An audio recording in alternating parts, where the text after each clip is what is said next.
Hi again, everyone. We are going to continue with There's a Boy in the Girls' Bathroom by Louis Sachar. It is published by Scholastic Incorporated, and we are on chapter 38. Bradley Chalker's Homework, Book Report, My Parents Didn't Steal an Elephant by Uriah C. Lasso, Mrs. Ebel's Class, Room 12, Red Hill School, Last Seat, Last Row, Next to Jeff. My Parents Didn't Steal an Elephant by Uriah C. Lasso by Bradley Chalkers. My Parents Didn't Steal an Elephant was a very funny and crazy book by Uriah C. Lasso, a funny author to write such a book. It is a story told by a kid. The kid's parents are in jail because they stole an elephant, except they're innocent. Hey, I just realized something. You know what? You never know the kid's name. I just realized that. You know what else, too? You don't know if the kid is a boy or a girl. I just realized that right now as I was writing this book report because I didn't know whether to write he or she. I told you it was crazy. The kid lives with his aunt and uncle. They're crazy too. They put wallpaper up in the garage for no reason. I told you they were crazy. Ace is crazy too. He's the lawyer for the kid's parents. He makes the kid practice crying for an hour every day so the kid will be able to cry good in court. Only when the kid finally gets to court, the kid doesn't cry. The kid laughs. Then everybody else laughs too. Then the kid's parents get to go home because they're innocent. Except, do you want to know something? I'm not so sure. I mean, if they were really innocent, then who ate all the peanuts? I told you it was crazy.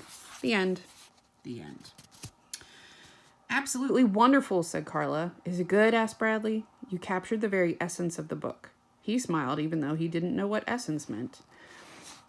They were sitting around the round table. It was Thursday before school. Bradley had to turn in his book report to Mrs. Ebel, but he wanted Carla to see it first, just in case he ripped it up. Carla was wearing a fluffy pink sweater. I always wondered what happened to the peanuts, too, she said. Me too, said Bradley. And they could have hid the elephant in the garage. That's why they put the wallpaper there, to cover up the fingerprints. Do elephants have fingerprints? Asked Carla. Maybe they have trunk prints, he laughed. Well, I have to go to Mrs. Ebel's class. Here's your book back. Thank you. I didn't write on it or spill food or anything.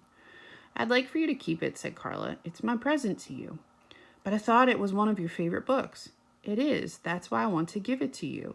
If I didn't like it, then it wouldn't be much of a present, would it? He smiled. I wish I had a present to give you, he said. You already gave me one. I did? What was it? The book report. The smile left his face. What's the matter?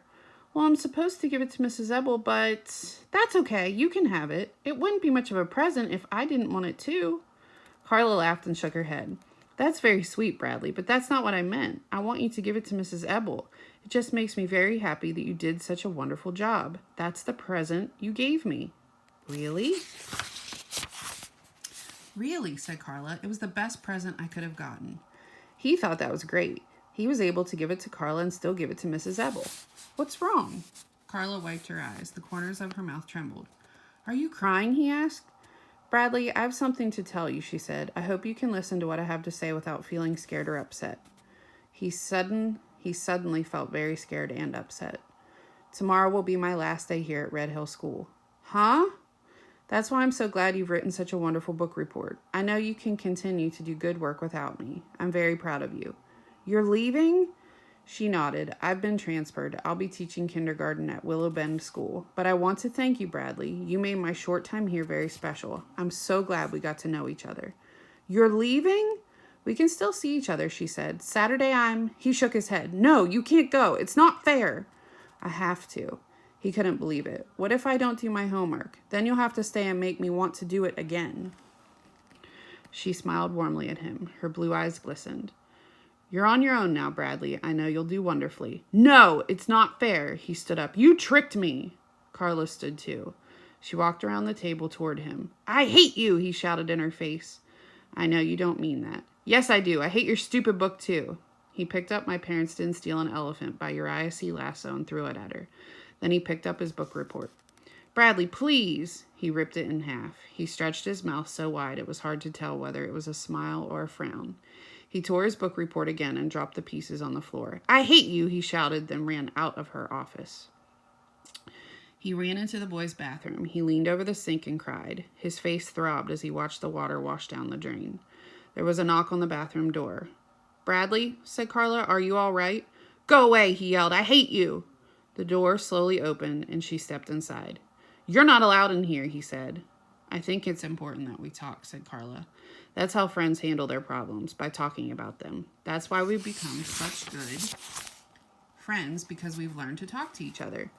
"I'm not your friend. Why would I want to be friends with you? I hate you." "I like you, Bradley.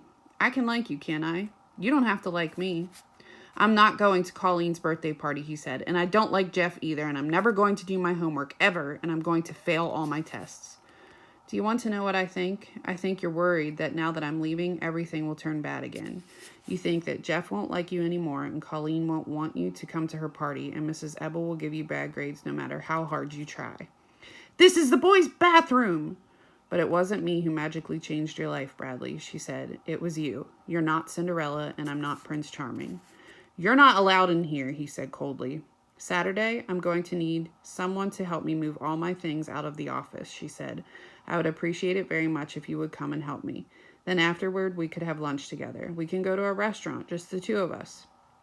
He wanted to go to her, to hug her in her soft pink sweater, but he couldn't.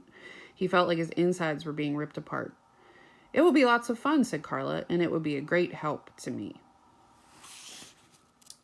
"I have to use the toilet." "Maybe I'll see you on Saturday," said Carla. "I would like that very much." She turned and walked out the door. Bradley stayed in the bathroom until the bell rang. Then he went home, sick.